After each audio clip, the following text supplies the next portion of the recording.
Hey, a lot going on in the Tampa Bay area. As usual, the Bucs return to work with one of their organized team activities we got to watch on Tuesday. The Rays stay hot in sort of a rain-delayed at times game that they had. It was just a brief interruption. It really wasn't a shower or delay. two. Anytime you can practice putting the tarp on the field, that's a good thing. So long as it doesn't stay on too long. And we got they had special. to stop play. They stopped play for 17 minutes. Both starting pitchers came back out. So That's really it's not bad. It's really the best. Yeah. It's like a snack break or something. It's a little, go get your snack. Yeah, right. No, it's just the start. It's a harbinger of things to come. We got a little treat for you, too. Interview with USL Super League president Amanda Vandervort. And you may or may not be aware of this, but the women's league is coming to a close, their inaugural season. Mm-hmm. And the Tampa Bay Sun is one of the final four teams left. They'll host the Dallas Trinity Saturday night at 7:30 at Riverfront Stadium at Blake High School. Well, we're going to talk all about the first season with Amanda Vandervort here coming up in just a minute. Okay, so I mentioned the Bucs, and I was out there. We get to go out there on Tuesdays just for the day, and it's one of maybe 3 or 4 organized team activities that they have during the week. So we're not there every single practice, but in as much as you can kind of get a feel for who's there, who's not. I mean, Mike Evans has been in and out. Some of the veterans are not there. No Levante David, for example. And, so everybody, including me, when you go to these things, they hand you a roster. And so they're going to do attendance. They're going to be like, okay, it's voluntary, but who's not here? More than who is here. And so you're naturally going to look for Hassan Reddick, Now, this is a story because of Hassan Reddick and because of what has happened in the past here with other free agents, particularly his position. So, him not being here, and he was not here again, at least, during the practice that we attended, to me, it's, look, these things are voluntary. But had he not been a player that held out, with the Jets last year after being traded, had you not gone through a similar thing before, then maybe people wouldn't really care. In the end, the Bucs say that Hassan Reddick has been working extremely hard. They know what he's doing, where he's doing it at, and they don't seem the least bit upset that he hasn't been here. Now, I was told that he was here briefly during phase 2 of the offseason workout program. Phase 2, I think you're barely on the grass. Phase 1 is just strength training and running and things like that. Phase 2, you can get with your position groups, and you're not going against anybody per se. And so if he was here, that was a while ago in the off season. But I understand the fascination with Reddick because he's going to be potentially such a key part of their success. I mean, you went out and spent $14 million and $10 or $12 million guaranteed on an outside pass rusher that you desperately need. And he has a lot to prove himself. But from what I'm told, there is zero or less than zero concern over there about the fact that he hasn't been to these organized team activities. Now, if for some reason he doesn't come next week to the mandatory minicamp, now we've got a story. He's subject to fines. You're going back to where you were a year ago when he was with the Jets. Like, all of that would be, good fodder for speculation, innuendo, and concern maybe. But in as much as I got to believe Jason Light and those guys, and even Todd Bowles, when they say, we'll see him next week, that it is not the same thing. Okay. So take it for what it's worth. We'll all know next week. Didn't they tell us last year though about Randy Gregory? Oh, it's okay. They did. But I'll say, here's what the difference. Okay. On the record, they would say we're in contact with him, but they weren't. They were in contact with his agent. Off the record, they would tell us at the time he's working through some stuff. Randy Gregory had a long checkered history of suspensions for drug use and other things. So, you just didn't pick him up at the airport with a carry-on. This guy came with a whole carousel of luggage and baggage from his past, whereas, in this case, I don't think you have that kind of player. But yeah, in as much as was the rhetoric similar, it was, and Gregory never did come. They didn't cut him from the roster. They essentially fined him until all his guaranteed money was used up. Then they cut him. And we never really knew what happened with that situation. He wanted to play. They signed him. He never got here. It was a disappointment. And believe me, they're counting on this guy, this season. I mean, they need him, somebody on the other side of Yaya Diaby, to rush the passer. And if he can get back to where he was 2 years ago, he was one of the top pass rushers in football. I mean, he had like 52 sacks in 4 seasons prior to that. And he's very capable. He's just now 30 years old. And frankly, he's looking to get paid. He's looking to get paid the $30 million that these outside pass rushers with his numbers are getting paid. So he's motivated. They say he's in shape. They say he's working. We're all going to find out next week when we see him. But, that's not been the case and wasn't the case again on Tuesday. We'll see. He could potentially come in. I got to believe that if he did wander in one of these days, the Bucs social media team would be, adept enough to photograph him and, splash him all over their website. But don't expect that to happen necessarily. Don't know that it's a big deal. It seems like a non-story to some degree. And like I've told you before, like I believe me, I was out there today and it was actually a pleasant day. It's still relatively dry for this time of year. There were some showers obviously later in the afternoon and evening, which, interrupted the Rays. But for the most part, it was an okay day.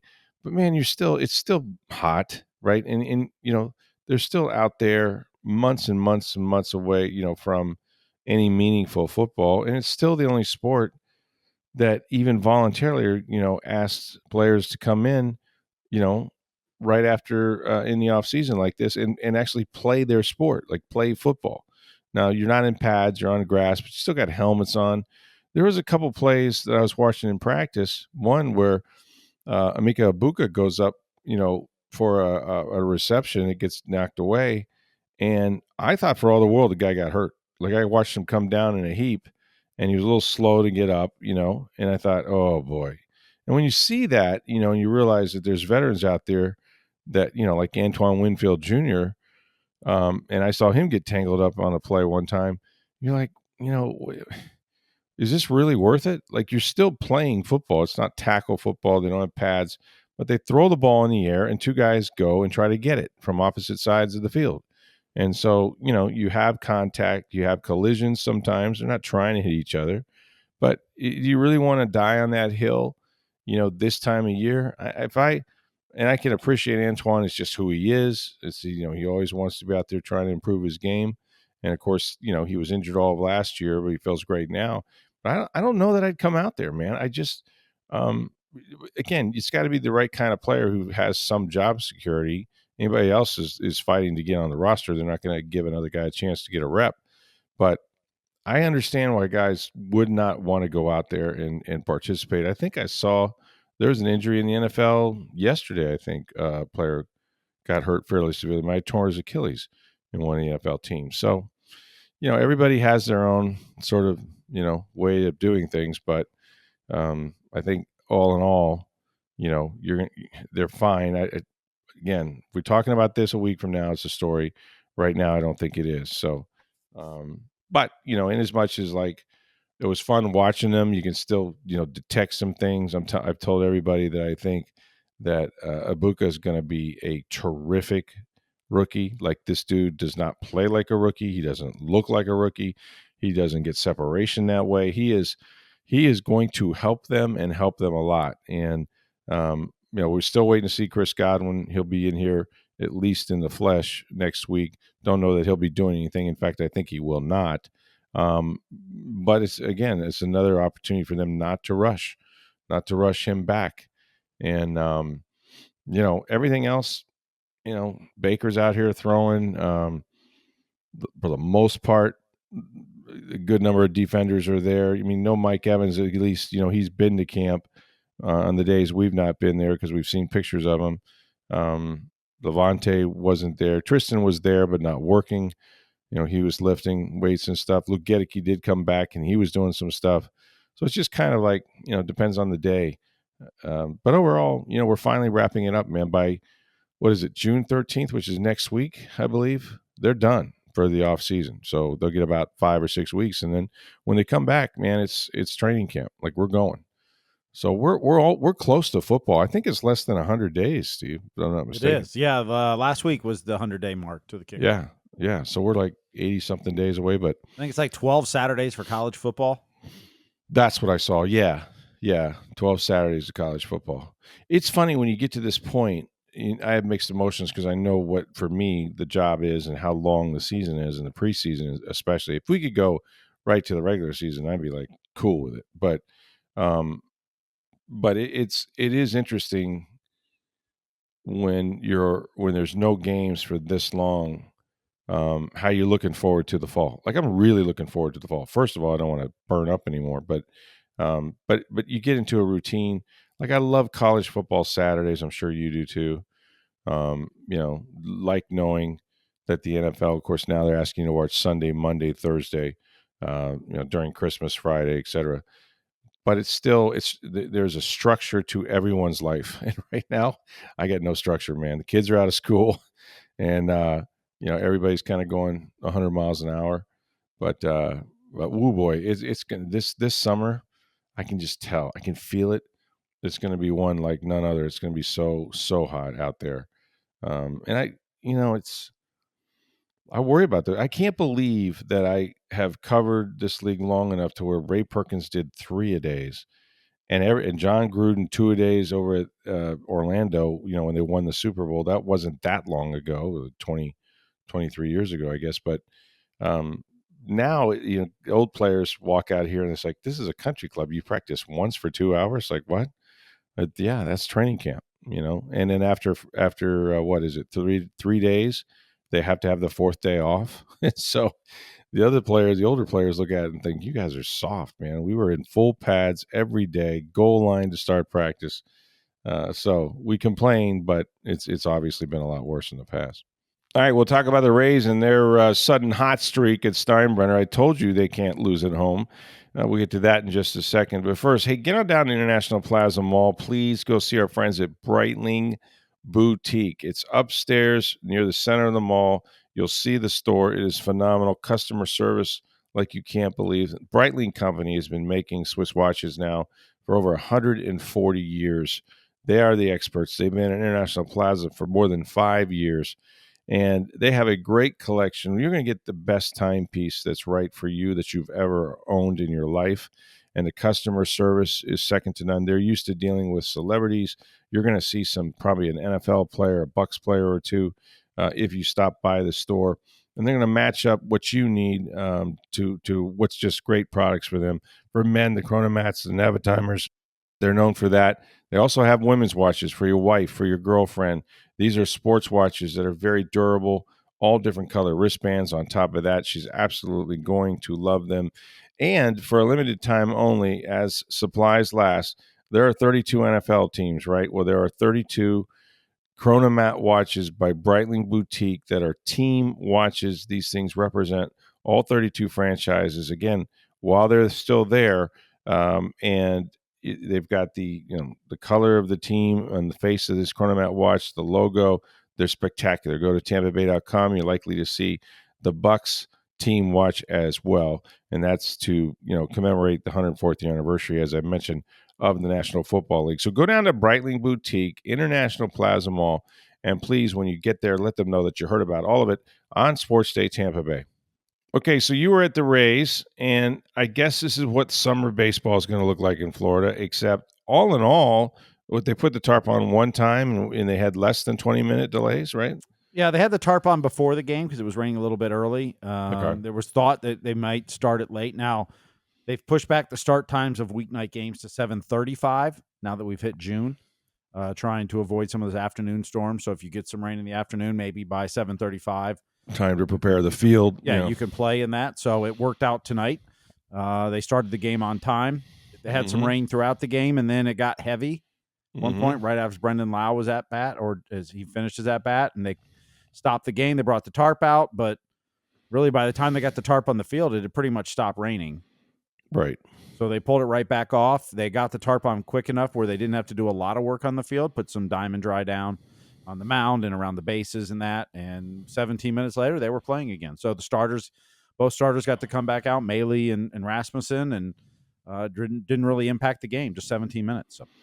Yeah, well, that was a good thing is that they didn't have to get another pitcher up because I'm telling you, at this point, Rasmussen may start the All-Star game. He extended his scoreless streak to 23 innings over the last 4 starts. That's the longest current stretch in the majors, and I did not know this until I read it in the Tampa Bay Times. Just 1 2/3 innings short of Alex Cobb's team record, which is incredible. He's unhittable right now. Yeah, it's been the last 4 outings, 6 innings, 6 innings, 6 innings, and 5 innings without allowing a run. As you mentioned, just an inning and 2/3 shy. You know who's second on that list? I don't. Alex Colomé. The closer. Yeah, but he started for a while. Wow. So the longest stretch in team history of scoreless innings is actually Pete Fairbanks, who had 30. Okay. Well, okay. Over 2 seasons. But from a starting pitcher, Rasmussen next start with 2 innings will set the franchise record if he can not allow a run the first 2 innings out. So he's been fantastic. Just an infield hit. He struck out 8, and he walked 0, and that's the key. He's a strike thrower. He gets ahead of hitters. Guys know they got to go up there and be ready to hit. Now, Laz Diaz was helping the pitchers tonight, both of them. Oh, God. How do they – I mean, they ran my one umpire out of the league. Who was the guy that was so bad that they basically told him – Angel Hernandez? Angel Hernandez. So Angel Hernandez was basically told, hey, you got to go. And now they got to give my friend Lance Diaz some help. He's bad anyway, but he's especially bad behind the plate. It was really bad. I mean, right from the beginning. Yeah, right from the beginning. Josh Lowe was not happy with the first at bat, and it was like it was. Like, Jake Mangum got called out on a pitch that was nowhere near the plate. I mean, it wasn't like out of his hand. It wasn't a strike. I mean, that demonstration tonight by Laz Diaz just only makes people want the automated balls and strike system more. Yes. Like I guess I don't know how I feel yet. I suppose if it works and it's accurate, then I'm fine with it. But I've always been against replay, against stuff that slows the game down. Like, the umpires are pretty good. The refs are good in football. There's some judgment stuff, but when you get performances like that behind the plate, like, they're going to miss some. But there were some bad ones. Like, if it's a ball offside or just painting, like, okay, you can understand how they can, they're not going to be perfect on those. Right. But when it's several balls outside, like, come on. But here's the thing. We accept technology, and you could say it's for the worse if you want to, but, like, we accept instant replay technology, which is now, so precise that if a guy's fingernail comes off the bag, you're going to see it, on replay. But we're going to accept that. And, guys are playing at the French Open or Wimbledon, and they're hitting the ball 130 miles an hour, and they're using technology to determine whether it hit a white line or not. Yeah, just, have the little signal, whispered down in the umpire's headset behind home plate, and call a strike, and a ball. I mean, I don't know why I don't know why we're so slow to embrace this technology. Is it going to be perfect? No, neither are the umpires, right? They're going to miss pitches every day. Well, the umpires are one of the ones fighting it and have been for a long time. Well, and I understand, because for them, it's job security. I mean, it's job security, right? And at some point, you may decide we don't need umpires. But I think you could do both. I think you could still have them, and at least behind home plate, get some help. And I think everybody would be, I mean, if the goal is to get it right, then get it right. Now, these guys do, like, I watch games and considering how hard these guys are throwing, how much movement there is on the ball, their percentage is pretty high. At least most umpires, obviously not this guy, but for the most part, they do a really, really good job. Because I don't know that I could be that good, calling balls and strikes with the amount of break some of these pitches have, with the velocity that they have. It's difficult to get them all right. But I think for the most part, they do a really good job. So, would it bother me that they don't use it? No. But if we're going to get nights like this, it's like, just put it in. They're trying it in the minor leagues right now, right? Where everything's being experimented on. Yeah, and they tested it even in spring training. Now, the Rays decided not to do anything with it in spring training because they weren't going to use it in the regular season, so Yeah. why waste your time doing that? Mm-hmm. But, yeah, in the minors, they've been testing in the lower levels. Now it's working its way up. Like, it's coming. Right. Probably, I wouldn't be surprised if next year it's here for baseball in the majors.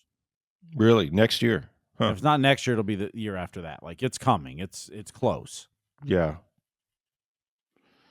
Well, I mean, again, the object is to get it right. You have a system that can do that. I don't know why you wouldn't utilize it. And the NFL is trying to incorporate more technology for themselves. They still have been running two old guys with a stick to determine a first down. That should not be the case either. Little now different. That's going to be what? The backup, right? Yeah, And exactly. Technologies now? Mm-hmm.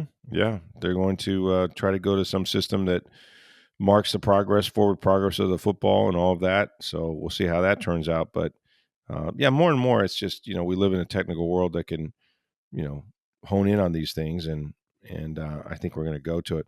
I'll tell you who needs no help right now. Man, Junior Caminero, he homered again in the 8th inning. That's his 5th in the last 6 games and the 14th of the season. Now, before we came on the podcast, you looked up and saw the fact that he is not eligible for Rookie of the Year.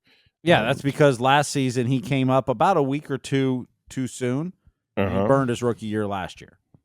Okay.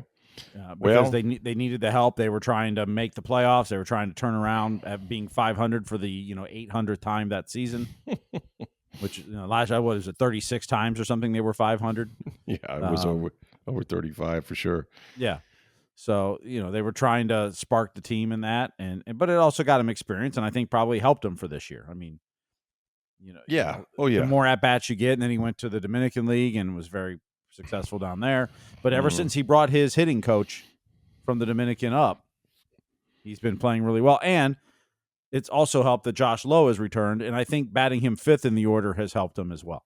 I think you're right. I think that's taken a lot of the pressure off of him, lengthened the lineup, as we've said. Probably seeing some better pitches with men in front of him and certainly helping him in the RBI department. But, this guy, like, he hits the ball well over 100 miles an hour every time he gets up there into someplace.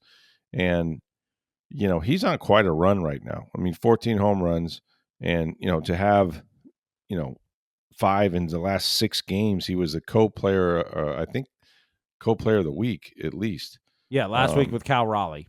Right. So, the way he's going, he has a chance to be a player of the month candidate. And, when you can incorporate somebody that hit the ball that far and that hard, you've got a chance to put runs. I mean, they separated that game. They were up 1-0, and then before you know it, they have a pretty sizable lead, and they're able to nail it down. Their starting pitching has been terrific. Bullpen has been pretty solid. They're playing great baseball right now, and for the first time in a while, suddenly Steinbrenner is not a curse for them. I think they're past that whole stigma. It becomes a thing if you're thinking about it. They did get hot enough to win a bunch of games there, and now I think it feels more like home than it has for them in the past. And I think as the summer moves on, it gets hotter. You're going to see more home runs in that ballpark. So that's going to help them. But man, Caminero is the real deal. Now he needs to be better defensively. He still makes errors at times. That's going to cost them. I've seen him make good plays too, but I think defensively he's got a ways to go. But man, what a weapon to have in that lineup to go, with Lowe and Brendan Lau and all those guys. That lineup looks really, really good right now. I mean, they still could use a catcher that could hit. They have some holes in it. It's not perfect, but with the kind of pitching they're getting right now, and they play great defense. They just do. They play terrific defense. This is and this is saying something. This is one of the better defensive teams I've seen that the Rays have had. And we're going back to, guys like Kiermaier and Upton in the outfield and stuff like that. These guys are good. They're really good, especially around the infield. Now, I don't know, what happens if Taylor Walls isn't playing every day defensively. You get more offense, obviously. But, for right now, pitching and defense being their staple, that's there. And they're scoring enough runs and getting some big home runs from Lowe and Caminero that it looks like a really good baseball team, But watch out, because here come the Rockies. They just won. They just won what, their 10th game when they beat the Marlins down Well, there they in won their Miami? 11th now. They've won their first Oh, two in series a in row. 23 series. I think they had Holy lost 22 cow. series in a row, dating back to last Yeesh. season. Yeah. Yeah. Not a well-attended series down there in Miami. That just kind of proves, I mean, they got a relatively new ballpark. I don't like where they put it. I think it's a problem. I think it's an issue for why they don't draw better. But the primary reason is they don't have a good baseball team. You know, as opposed to Colorado, who has a really bad baseball team, had the worst record in the majors. But I was talking to my son. He goes, Dad, they're still getting huge crowds at Coors Field, because Coors Field is like one of those destination places that I think people come from, all over the West when the NL West is in town, whether it's the Dodgers or the Giants or whatever. But they all want to come to Colorado. You sit there, you stare at the Whitecap Mountains. It's a phenomenal ballpark.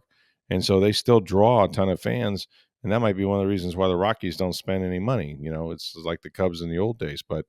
Um, but yeah, so it was, if the Rays can continue to play this kind of baseball and get that kind of pitching, they're going to be fine. They're going to be fine. They're going to be in the playoffs, and you give them a puncher's chance. You just do. We'll see. It's a long season, and knock on wood, they haven't had any, cataclysmic injuries so far, and that's going to happen at some point. But man, that lineup looks good. I mean, I think, doesn't it feel like, when you've seen them enough now, when they go out there, they have a chance to beat anybody any given night. I mean, it just feels like, no matter how much money that payroll is across the way, whether it's the Yankees or somebody, they're going to give a team all they can handle. Like they're pretty solid right now. Tuesday night was the 14th straight game they've allowed 4 or less runs. There you go. That's it. And so when you do that, you give yourself a chance to win every game. Absolutely. Yeah. That's the third longest streak in franchise history. It's the third longest? Wow. Yeah. 14 straight games of 4 or less runs given up. Think about that statement, right? Yep. With all the David Prices and the Rangers had gone 22 straight starts where their starting pitcher didn't give up more than 3 runs. That was snapped tonight. Wow. Because Melee gave up 4. Yeah, it was a good pitching duel, because Melee's great, and to have Rasmussen go up against him and outpitch him. He threw 5 innings. Part of that probably because of the rain delay a little bit. He's been getting into the 6th the last 3 or 4 outings in a row. He was also at 84 pitches, I think, after 5. He was up there a little bit, yeah. Mm-hmm. You've got your bullpen. You had an off day yesterday. I mean, Pete Fairbanks came in. He hadn't pitched in a week and a half. I know, because they can't get him in a game. Well, they were up 13-2 or yeah. down, or up 16-2 and down. Right. I mean, right. Yeah, he hadn't pitched in a week and a half, so you wanted to use him. Mm-hmm. Yeah, you got to get him some work, but it looks good out there, man. I'm glad we're not talking about how they can't win at Steinbrenner and they can't do this and they can't do that. I give Kevin Cash and those guys credit for kind of hanging in there. And look, I'm not crazy that Chandler Simpson went down. I still don't think Morel gives you a whole lot. He's a right-handed bat, but at some point Simpson will be back, and I think they'll be even better when they have him back. But for right now, look, everything looks good, man. I mean, they just, keep running those pitchers out there, not giving up runs. Then you don't need a lot of offense, and Caminero and those guys are doing enough. So good for them. It's been fun to watch. All right, this is a special treat. The Tampa Bay Sun is going to host the Dallas Trinity Saturday night, 7:30 at Riverfront Stadium at Blake High School. And joining me now is the president of the USL Super League, Amanda Vandervort. And full disclosure, Amanda, you have a certain coworker that I know very well. So yes, my wife does work at the USL. But this is a great treat to talk to you about the Super League, about the first year that's now coming to a conclusion here with your semifinal games this weekend. And just want to let people know about how this league has gone this first year. I mean, there's a lot to talk about, obviously. We'll get into the playoffs and all of that and your background as well. But how excited are you about how this inaugural season has gone? Oh, it's been amazing. Yeah, Rick, thanks for having me on today. And it is a treat working with your wife. So when she mentioned this to me, I thought there is no better podcast for me to go on than the #1 rated podcast in the state of Florida. Oh, so here we are. Yeah. Yeah. No, it's been a pleasure. Our first season has been unbelievable. We kicked off in August last year, and the final is coming up June 14th. So the USL Super League is Division One women's soccer. We're in 8 cities across the country, and of course, the Tampa Bay Sun are right here in downtown Tampa. They are, and they've had a great season as well, and they're part of this, this semifinals and then the finals that you guys will have. Now, first of all, we know the popularity of women's sports continues to grow in all areas, and obviously soccer. So, tell me what this league has provided in terms of opportunity. Why this is such a great time for the USL to have this Super League in action right now.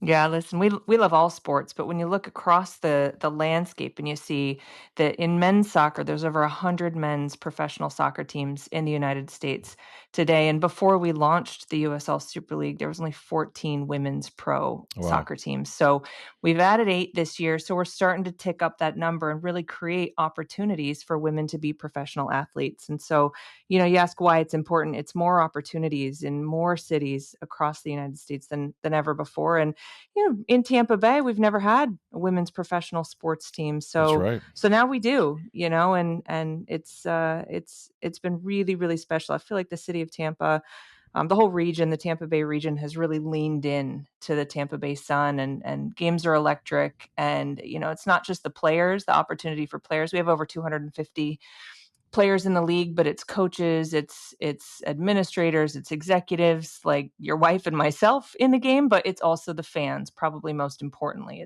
it's the fans. More people to really cheer for the game they love. Right, and they responded greatly. And you mentioned the Tampa Bay Sun, and what I think is cool about this particular franchise. I'm sure it's like that throughout the league, but there's certainly a local feel to it. Some community roots. I mean, you talk about the head coach and Denise Shelty Brown, who was with USF all those years, 17 years or so, and then you've got homegrown talent on that team as well. So there really has been almost an immediate community connection to this franchise, at least. Yeah, well, you know what? We talk a lot about bringing professional women's soccer closer to home, and really, it's home that strikes me the most. Is just that a bunch of players in the league at the Tampa Bay Sun. There's a couple players who actually played for Denise at Right, USF, and I right, think that connection is really cool. There's players across the league actually who she coached at college, and so to see those players now competing at the professional level has been really special. But you've got players in Tampa Bay that have grown up here. We have a player, Erica Timrak, who's from Sarasota, plays on the team. You've right. got Jordan Listro, who lives here, who's like all in on Tampa, and it is really, really special to see the roots of Tampa right here playing professional women's soccer. Now, little bragging about yourself, Amanda. You're no stranger to the game. I think that people would be like to know your background. I mean, you played obviously at the University of Wyoming, which is a big Division I school. You've coached soccer at NYU. You're the first president of this league that launched in August. So you've seen this game from every level. And so, what is it like for you now to be in this chair? And kind of be on the precipice of something like this inaugural season. Oh my gosh, Rick, it's a dream. I started this journey at the USL 4 years ago, just Wow. about 4 years ago, and it's been a team effort of people coming together to build something in the vision of not just where soccer is today, but to your first point about the growth of women's sports and where do we see professional women's sports, in particular soccer, going into the future. So yeah, it's been incredible to be part of something that is paving the way, I think, for all the girls out there who want to be, professional athletes or work in professional sport, to say, there's a future not just today, but 10, 20, 30 years from now that is a leader in the world. And that's really what we believe the Super League will be, as a leader in the global world of women's soccer. But that starts right here in our backyards. It really does. And I think it's so interesting when you talk about what you guys are doing. There had to be a challenge. Challenges anytime you start something new, right? Something with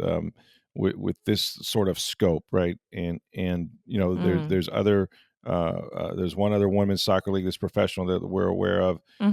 But what kind of challenges did you face with starting up an endeavor like this that has so many moving parts and cities and teams and players?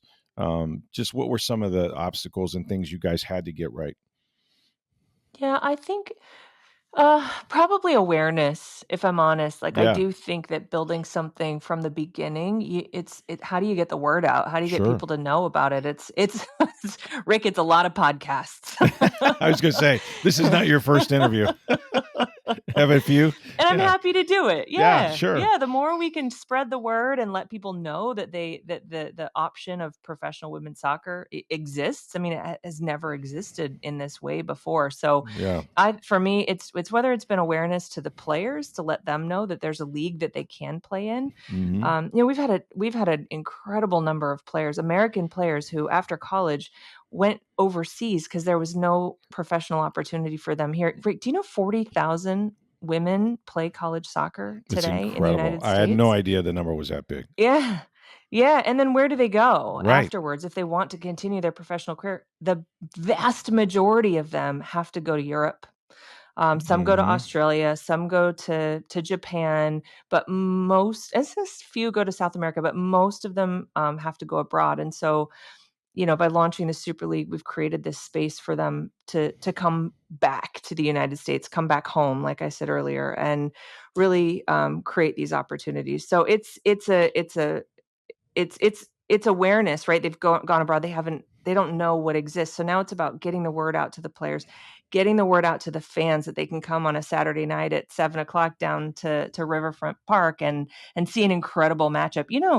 Actually, the Tampa Bay Sun games, you can, before the game, you go down to Armature Works, have a bite and a drink, and we have a free ferry that goes across the river right there. It's amazing. I do it every game. You take the free ferry across and you can get into the game right there. No line. It's perfect. It's incredible. It's the most Tampa thing ever, right? Like we do, It is. It's great. boat parades when they win championships, and you can take a ferry from Amateur Works to the game. It's just a great venue, and a great atmosphere. That's the one thing, in the games that I've watched on TV. I hadn't had a chance to get to one. I know you had a lot of people from Tampa, including Baker Mayfield and others that showed up at the inaugural game. So there's an excitement about that and about that location, and I think it's just really cool, like what that experience is. And I think obviously the level of play is great, but I think what people really enjoy is just that, right? The experience they're going to get from going to those games and the whole thing, right? Oh, it's so much fun. It's so much. Yeah, we've had Baker Mayfield out. We had a bunch of the Rays players That's come right. out to a game. We've had, I don't know, wrestling superstars. We had all kinds of people come out to the games because it's a great time, and they want to be there and obviously support the women playing, but be there with their friends and enjoy a great night out. Every once in a while, you'll see Amanda Vandervort even banging the drums. That's true. I saw it. You actually were part of that drum corps, man. So I don't know what else a president of a league can do if she's willing to do that, right? You know what? When I first started going to games, I was so timid to ask, like, "Oh, would you mind if I bang the drums a little bit?" Because I don't know what I'm doing. I just get out there and hit the sticks. But now I feel like I'm like hitting a rhythm, and I'll sometimes I'll even set the beat with the guys. It's great. That's awesome. It's really awesome. Yeah, Well, it's been, it's fun. and I've got sort of I get the Cliff Notes version at home every night about this league, but it has been exciting to watch. Like I said, I've seen many games. I'm so impressed by the level of play. I mean, these are, these are great players that you mentioned, many of whom would have to go and play internationally that now can stay home. But how impressed have you been by? I've seen highlights on ESPN. I mean, just the level of play that you guys have experienced in this first season. Oh, it's been incredible. Most of our players either came from top Division I colleges before they came in, like Right. North Carolina, Virginia, Duke, Stanford, Mm. UCLA, right? Most of our players hail from these top universities and have won national championships or won international championships with clubs in other countries. And so the level is elite. It is the cream of the crop, and it is, it's exciting. I mean, our goals, we scored, there's a lot of goals scored in our league. So it's been, I think, and the fans love it. You love to see your team score, especially Tampa Bay, by the way. You've got one of the top goal scorers in the league, two or three actually top goal scorers in the league playing right here at home. So it's been incredible. So I mentioned Tampa Bay and Dallas Saturday night, 7:30 Riverfront Stadium. You also have another semifinal this weekend, right? We do, yeah. So Saturday night is Tampa Bay, Dallas, and then Sunday night is actually in Charlotte, North Carolina. Our team, Carolina Ascent, who is the number 1 seed in the league, is hosting Fort Lauderdale United. So yes, we have 2 teams in Florida right now, Tampa, Fort Lauderdale, and then we're actually adding Jacksonville next year. So that'll make for a good 3-way rivalry. But back to the semifinals. Carolina hosts Fort Lauderdale, and then the winner of each of those 2 matches will go on to the final, which, if Tampa Bay wins and Carolina loses, it would be right here in That's incredible. in Tampa. Wow. Yeah. What a great. Well, you're coming to that one, right, Rick? Well, I'll have to. Yeah. I've been not resisting. Really, I'm not. It's just that this coincides with every. The NFL does not sleep, and so literally we have something every month, it seems. But yeah, I think I'll have to. My wife, full disclosure, for those of you who haven't heard me talk about her torn ACL on this podcast, everybody knows it. She's been a little limited and gimpy, and it's really not fun to go anywhere with her. But lately, she's actually getting around on her own. So now that we're mobile, maybe we can both make it out there without too much sweat. But listen, it's been great watching from my vantage point, and I'm a little closer to it because of Valerie and but seeing what you guys have done, this is not an easy task to put together a league like this and have it take off the way it has and have the sort of reception that it's had. And I think it's going to be just a great atmosphere Saturday night. I hope so. And I'm sure people can still, if they want to come, they can still get tickets. I would imagine there's a few of those left. Yep, straight to the website, tampabaysunfc.com. And yeah, get your tickets. Easy peasy. You can also follow the team on Instagram.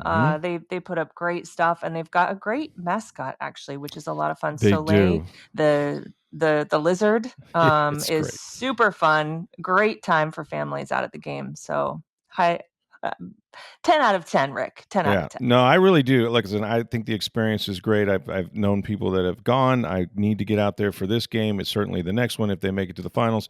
But no, the atmosphere is something everybody talks about, and just how much fun those games are, and the venue and everything else. You got a lot to be proud of, Amanda.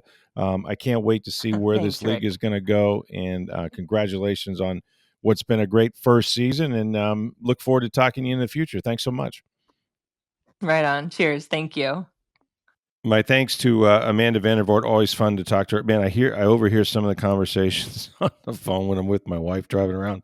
Those two, it's pretty fun. But she's a great president, and that USL Super League now has had an outstanding first season. And I'll tell you, the Tampa Bay Sun do a really good job.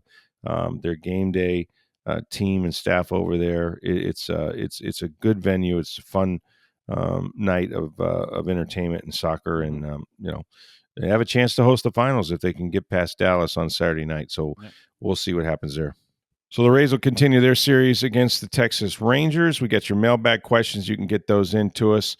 We'll do some of those tomorrow. You do that by sending us to us if you want on Twitter or X at NFL Stroud at SportsDayTB. My email address is rstroud@tampabay.com. Get on down to Brightling Boutique. Help our folks out. Check out their beautiful Swiss watches that they have down there with the Brightling Company, the Navitiners, the Chronomats for men, women's watches for your wife, for your girlfriend. Absolutely stunning collection. Great customer service. It's in the center of the mall, upstairs. It's Brightling Boutique, International Plaza Mall. Make sure you let them know that you heard it here on Sports Day Tampa Bay. For Steve Versnick, I'm Rick Stroud of the Tampa Bay Times. Have a great day, everybody.